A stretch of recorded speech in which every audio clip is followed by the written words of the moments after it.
Hello friends, hi, this is Alok Ojha from StudyIQ IAS English. Welcome back to Ancient Indian History series. We are studying the topic of Vedic civilization and I have covered Vedic civilization part 1 and part 2. Today's topic is a bit small topic. Here we are going to conclude the entire Vedic civilization.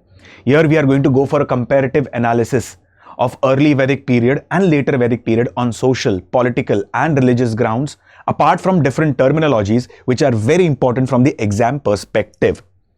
Guys, for the students or the aspirants who are new to the platform, let me tell you, we have already covered about the 4 Vedas. That is Rig Ved, Sam Ved, Yajur Ved and Atharva Ved. In Vedic civilization part 2, we have covered different important topics like Aranyakas, which are also referred as forest books. We have covered different Upanishads like Chanda Yoga Upanishad, Brihadaranyaka Upanishad, Katha Upanishad and many more such Upanishads. Apart from that, we have covered one of the most important topics, that is Vedang. That is a very important topic from the perspective of examination. Today we are going to conclude Vedic civilization. And please pay attention carefully. The video is not too lengthy. It's a medium-sized video. It would be almost around 30 to 35, 40 minutes maximum. In that case, but this is very important video. Please stick to the video till the end so that all your doubts would be get cleared. Okay guys, moving ahead with Vedic civilization part 3 or the conclusion. Now, let's understand the types of marriages which have been sanctioned by the Vedic scriptures. Now, totally there are 8 forms of marriages. These 8 forms of marriages are broadly categorized or classified within 2 types, Anulom Vivaha and Pratilom Vivaha. I repeat, Anulom Vivaha and Pratilom Vivaha. Pay attention carefully. In Anulom Vivaha, the groom probably might be of higher caste and the lady or the bride, she might be of an equal caste or a lower caste. And exactly opposite is Pratilom Vivaha. In Pratilom Vivaha, the lady, the bride might be of higher caste and the boy probably might be of equal caste or a lower caste. I'll repeat it. Please understand this concept, very important. Anulom Vivaha and Pratilom Vivaha. In Anulom Vivaha, the boy, the groom would be of higher caste. The lady, the bride, might be of the same caste or a bit lower caste. That is Anulom Vivaha. Pratilom Vivaha, exactly the reverse, exactly the opposite. Here, the lady would be of higher caste, the bride would be of higher caste and the groom or the boy would be of equal caste or lower caste. Now let's understand 8 different forms of marriages which are mentioned in Vedic scriptures. The first marriage, that is Brahma Vivaha. In Brahma Vivaha, this is a sort of marriage wherein a boy gets married to a girl along with dowry. And the dowry is majorly in the form of jewels, or it is in the form of jewelry, it is in the form of money, it is in the form of cows, because cow occupied a very important place in people's social life during Vedic age. Second, Prajapati Vivaha, marriage of a boy to a girl without a dowry. So in Brahma Vivaha, there is a concept of dowry. And in Prajapati Vivaha, there's no concept of dowry. Now, let me explain you one more important concept. Although this concept gained a lot of prominence during modern period, but it was still existence from the time of Vedas or early Vedic period. And this question has been asked by UPSC Prelims examination. And the question is, what is Stridhan? Now, whenever a girl child is born, she gets a lot of gifts in the form of money, in the form of jewelry. Now, whenever she gets married and when her fathers do a Kanyadan or a Garbdan, in that case, she also receives another form of gifts in the form of jewelry, money, cash. So this entire gift, which is in the form of money, jewelry, whatever it is, landed property, it belongs to that girl. Why? This will work like an economic security for that lady in case of unforeseen situations like widowhood, like divorce and so on. And this concept, although it was prevalent from the time of Vedic period, it got much more prominence during the Mauryan period. Correct? And this concept is referred as Stri Dhan. Okay? First, Brahma Vivah with dowry. Second, Prajapati Vivah without dowry. Then comes Deva Vivah. Here, a girl is married to a Brahmin priest. Then comes Arsha Vivah. The case is reverse of exactly Brahma Vivah. In Brahma Vivah, what was there? There was a concept of dowry. And the dowry was being given by the female side to the male side. True?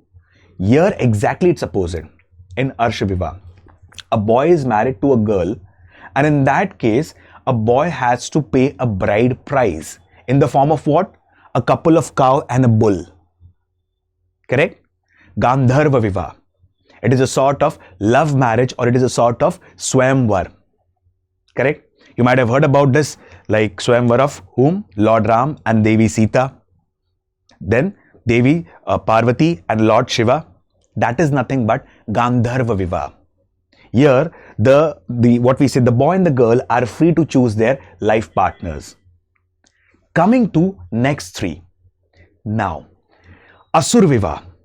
It is nothing but a marriage with a purchased girl. Rakshas Vivah. For example, if a ruler attacks on another ruler and he wins over the kingdom of the other ruler. Now, in that case, if this ruler wants his life to get spared, he will marry his daughter to the victorious ruler. Such a type of marriage alliance is referred as Rakshas Vivah. And finally comes Pisach Vivah, marriage by seducing a girl, or marriage specifically by eloping with a girl. Now, the last three forms of marriages, that is Asur Vivah, Rakshas Vivah and Pisach Vivah, are not sanctioned by the Vedas. The initial five forms of marriages, that is Brahma Vivah, Arsha Vivah, Deva Vivah, Gandharva Vivah and Prajapati Vivah, are sanctioned by the Vedic scriptures. So these are 8 different forms of marriages mentioned in Vedic scriptures.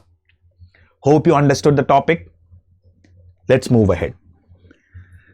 Guys, now let's understand the comparison of early Vedic society and later Vedic society on social, political and religious grounds. Now, before I begin with comparison, let me tell you, the entire Vedic period is divided from 1500 to 600 BC, roughly 1500 to 600 BC, out of which 1500 to 1000 BC, it's early Vedic period or Rig Vedic period, and from 1000 to 600 BC, it's later Vedic period. So now let's understand the comparison of society, social background of early Vedic period and later Vedic period from the perspective of examination. Let's understand. Early Vedic society was quite liberal society. How it was a liberal society? Let's understand this. To an extent, I can say that it was neither patriarchal nor matriarchal. To an extent, it might be a cosmopolitan culture that was developed here. How? Let's understand. First thing, during early Vedic period, there was absence of sati. There was absence of child marriage. Now, what is sati? Let's understand. Sati is forced immolation. In simple words, in very, very simple language, for example, if a lady's husband dies, she is forced to sit on the funeral pyre of her husband. In that case, this is a forceful immolation. And this concept is called as sati. Please do not get confused between the concept of sati in ancient India and Johar system of medieval India. The Johars were basically followed by the Rajput ladies. And what is Johar? Johar is basically voluntary immolation. I'll give you one of the finest examples. You might have seen the movie Padmavat, correct? So there's a book called as Padmavat, which was written by Malik Muhammad Jayasi. In that book, it has been mentioned that when Alauddin Khilji attacked the region of Chittor, located in Rajasthan, Rani Padmini, along with few women of Chittor, committed Jauhar. So what is Jauhar? They voluntarily submitted themselves into the, what we say, specifically the Agni Kund, what we call it as. So this is nothing, this is a voluntary immolation, and Sati is a forceful immolation. Hope so you understood the difference between the two. Correct? So, Sati system was absent. Child marriage was absent. In fact, women were a part of decision-making process. And how do we understand that? There were village assemblies like Sabha, Samiti, Gan, and Vidhata. In fact, Vidhata was the earliest folk assembly of Aryans, and it finds mention for 122 times in Rig Vedic hymns. Now, what is Sabha? Sabha is an assembly of village elders. In Sabha, you will find male as well as female, but it is an assembly of the elders of the village. The male members of Sabha were referred as Sambhav, whereas the female members were referred as Sambhavati. This simply exemplifies what? This simply exemplifies women were a part of decision-making process. Correct? Samiti. Samiti was in general assembly of the village. Everyone participated in it. It was not only the elder members who participated, even the young ones, either male or the female, participated in Samiti. So Sabha was an assembly of village elders. The male members were referred as Sambhav and the female members were referred as Sambhavati. Moving ahead. It is believed that to an extent, women might be educated. And how do we come to know about that? Ki women might be educated? Because here we find that Apala, Vishwavara, Lopamudra were the famous women poetess of that time. In fact, Lopamudra was wife of Agastya Rishi, one of the most important rishis. So, women to an extent might be educated. Caste system or Varna system was prevalent, but it was not at all rigidly followed. I repeat, it was prevalent, but it was not rigidly followed. People had a good social life. Dicing, gambling, horse racing, chariot racing were the sources of entertainment for the people. People were known to the crops like barley, which was referred as yava. This terminology is very important from the exam perspective, guys, because many times questions have been asked in the UPSC prelims examination, and UPSC has a tendency to ask questions specifically on the terminologies. So, people were known to crops like barley. The Sanskrit word is yava. They were known to crops like rice, and the Sanskrit word for rice is akshat, tandul or vrihi. I repeat, akshat, tandul or vrihi. Now coming to later Vedic society, things got exactly reversed in the later Vedic period. Exactly reversed. What did I say in the early Vedic period? Child marriage was not prevalent. Sati system was not prevalent. Here you can observe prevalence of child marriage, prevalence of Sati system. There was decline in the status and dignity of the women. Sabha and Samiti lost its importance. Now in that case, Sabha and Samiti, the societal mindset now was patriarchal mindset. Now the first question that will crop up your mind is, why there was such a drastic decline in the status and dignity of the women during later Vedic period? My friends, if there is a change in the social structure in the society, it will impact every ladder of the social life. Correct? First thing, here the Sabha and Samiti, which were most important decision makers of that time for the entire society, wherein initially women were participant. Now women are just confined to their homely activities. They are not the part of decision making process. So obviously their status and dignity will decline.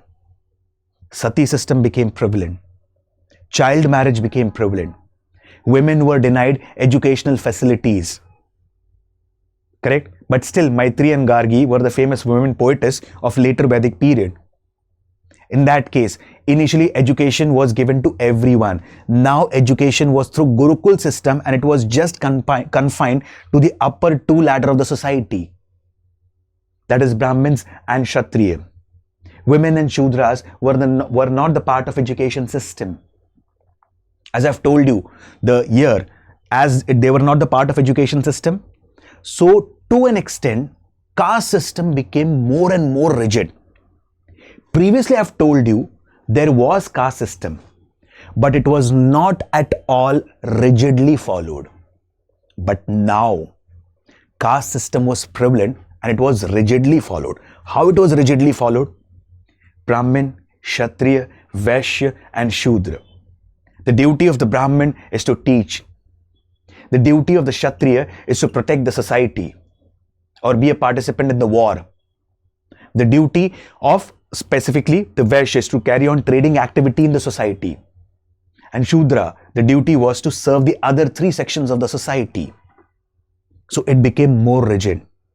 Apart from this, here you can observe people were introduced to one more crop, wheat. And the Sanskrit word for wheat was Godhum. I repeat, Godhum.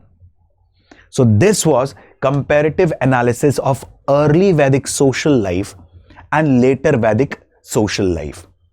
Early Vedic was from 1500 to 1000 BC, whereas later Vedic is from 1000 to 600 BC.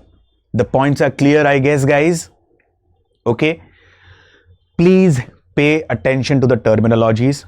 Time and again, I'm repeating one thing, that UPSC does have a tendency to repeat the question in the form of terminologies. Okay.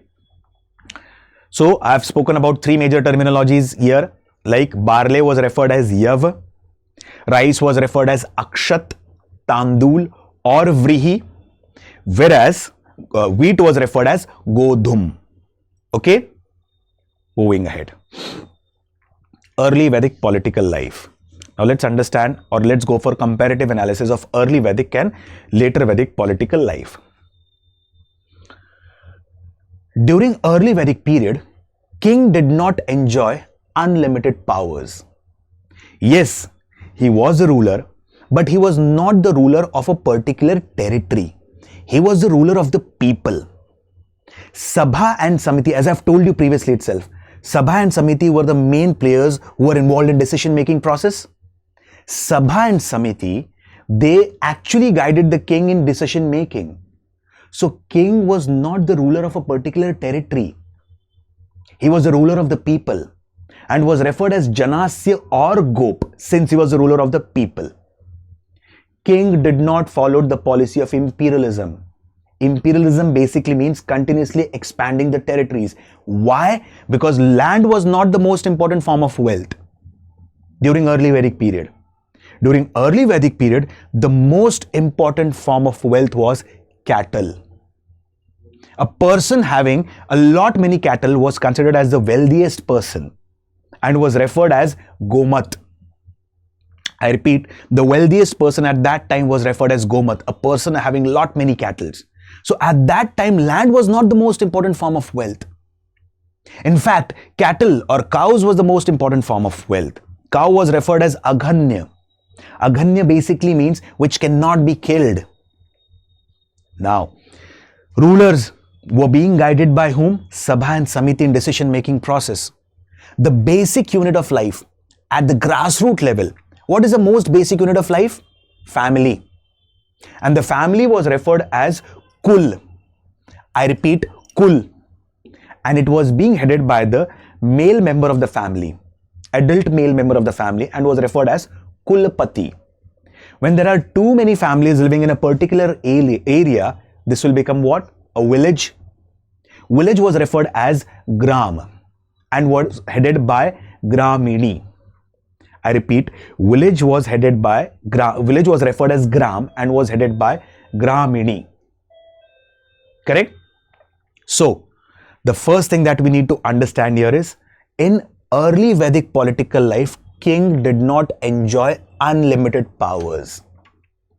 In that case, apart from unlimited powers, king secondly, continuously, he did not follow the policy of imperialism, that is continuously expanding his territories. Okay? Moving ahead with later Vedic political life. Let's understand the changes that took place in later Vedic political life. During later Vedic age, king had unlimited powers. Now, not the cattle, but the land was most important form of wealth. And king followed the policy of imperialism, ruthless imperialism. And the entire northern part of India became the battleground for 16 great kingdoms, also referred as Mahajanpad. If you try to break this etymology, Mahajanpad, Maha means great, Jan means people, Pad means feet. Wherever the feet of great tribes arrived, this led to the establishment of great empires in the northern part of India. 16 great kingdoms, referred as Mahajanpad. Among the most powerful ones were Magad, Kosla, Kashi, Vats, Ang, and many more. So, king enjoyed unlimited powers. King started following the policy of imperialism, continuously expanding his territories. Here, king started maintaining a regular standing army, infantry and cavalry both. The members of infantry was referred as Padati, since they were fighting on foot soldiers. And the horsemen or the cavalrymen, they were referred as what? Rathin. I repeat, Rathin. King started maintaining regular standing army. Sabha and Samiti lost its importance. And since the king had to maintain regular standing army for protecting his kingdom, first thing, for expanding his kingdom, he required money. So he started imposing taxes on the people. So Bali, Bhaga, Shulk were the taxes that were being imposed on the people. So this was early Vedic political life and later Vedic political life. Hope you're understanding the comparative analysis of social and political life of early and later Vedic period. Hope so the points are clear. Okay guys, moving ahead. Let's talk about early Vedic religion and later Vedic religion. During early Vedic period, majority of the gods were nature gods. As we have seen in Rig Veda, that gods like Indra, Agni, Vayu, Surya, Som, all these are related to nature. So they believed in something called as animism. And what is animism? Love and respect for nature. Correct? So here you will find atmospheric gods or nature gods. Let me give you a few examples. Indra. Indra was referred as warlord. He was referred as god of what we say rain. And 250 hymns out of 1028 hymns are dedicated to Indra in Rig Vedic, what we say, scriptures. The second most important deity was Agni. Agni, the fire god. 200 hymns are dedicated to Agni in Rig Vedic, what we say, hymns, out of 1028 hymns. Correct? As I've told you previously itself, Agni is acting as an intermediary between the Yajman. Yajman basically means a person who is practicing that sacrifice or that ritual and the deity. So Agni is acting as an intermediary between the Yajman and the deity. Second most important deity during the Rig Vedic period. Third most, Som. Mandal 9 is dedicated to Som. And 120 hymns out of 1028 hymns in Rig Veda are dedicated to Som, referred as god of plants or intoxicants. Now, other important gods were Vayu, wind god, Varun, water god, and practically there's rarely a human being who can, or there's rarely a living being that can survive without air and water. So ethically, Vayu and Varun are the highest god. Varun is water god. Vayu is what we say wind god. Okay. Surya, sun god. Aditi, she was mother of all the goddess. Then Ila was goddess of offering. Nriti is goddess of death and decay. So here, what Aranyani, goddess of forest. And as I've told you previously when I was explaining you the Aranyakas part, Aranya, it's a Sanskrit word for forest. So Aranyani means forest goddess. Correct? The most important aspect that you have observed here is majority of the gods are atmospheric gods. Majority of the gods here are nature gods. People here did not believe in idol worship. People here did not believe in temple worship. They did not believe in the concept of life after death. Okay, but things got changed in later Vedic period. As I have told you guys, whenever there is a change in the social and political structure in the society, it also impacts the practices and the rituals of that society. Things got changed here in later Vedic period. Indra, Agni lost their importance. People started believing in various sacrifices, yaggic sacrifices. And there were gods like Brahma, also referred as creator, Rudra, that is destroyer, Vishnu, that is preserver and sustainer of the universe. People started performing various yaggic practices. And whenever they used to perform yaggic practices, they used to invite various guests. And the guests were served with the products of cattle. And that is why it was referred as Go-Ghagna. Go-Ghagna basically means what? Guests who were fed with the products of cattle. Like what? Cheese, butter, ghee, milk, and so on. Correct? So, the guests were referred as Go-Ghagna. Why? Because they were fed on the products of cattle. Whereas, the person who was performing that ritual, that sacrifice, was referred as Yajmana. Okay? They believed in the concept of life after death. So guys, in this short video, hope you understood basically comparative analysis of early Vedic period and later Vedic period on social, political and religious grounds. Hope so the points are clear. Guys, these are the key terminologies that I have listed it down. There are more than 30 to 40 terminologies. All the terminologies are very, very important from the exam perspective. It is a compilation from the NCERT, Tamil Nadu State Board book and various reference book. You guys need to memorize this chart. It's very important. For example, as we have discussed previously itself, I'll give you 4 to 5 examples. Now, what is the Sanskrit word for barley? Yava. Rice, akshat, tandul or vrihi. Wheat, godhum. Then, what is iron called in Vedic period? Iron was called as specifically Sham Ayas or Krishna Ayas. And copper was called as Ayas. Sugarcane was called as Ikshu. And there are various terminologies as well. Like for example, what is Godhuli? Godhuli is nothing but the time before the sunset. Correct? And what does that signify? End of the day. So what is Godhuli? Measurement of time.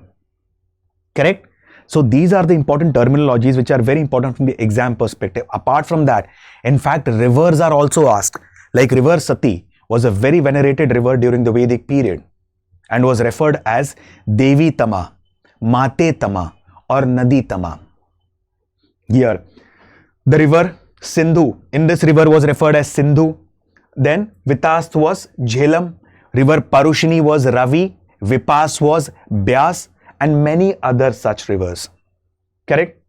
Like Aghan, as I have told you in between itself, cow was like, when I talked about the early Vedic social life, I have told you previously itself, a person having lot many cattle was referred as the wealthiest person and was called as Gomat. And cow was the most important form of wealth. So cow was aganya, which cannot be killed. Correct? Then Grit means butter, Shrini means sickle, Parshu means axe, Duhitri means daughter. Because usually in the villages, daughter used to go for milking the cows. And in that case, Duhitri was a terminology used for daughter. So guys, these are the important concepts and terminology of Vedic civilization. Here I have concluded the entire Vedic civilization.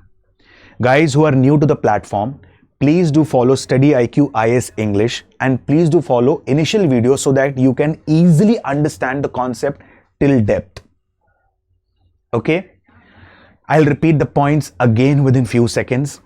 Guys, here in the entire Vedic part, we have discussed topics like Rig Ved, Sam Ved, Yajur Ved, Atharva Ved, Brahmans associated with this Ved.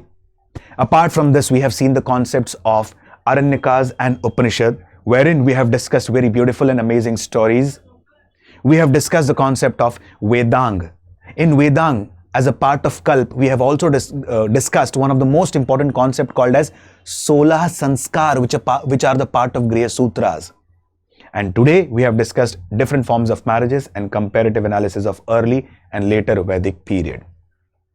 Hope so. The entire Vedic session was quite interesting and amazing. Guys, I'll be coming up with the videos of Indus Valley Civilization and Mahajanpad. Beautiful and amazing stories are on their way.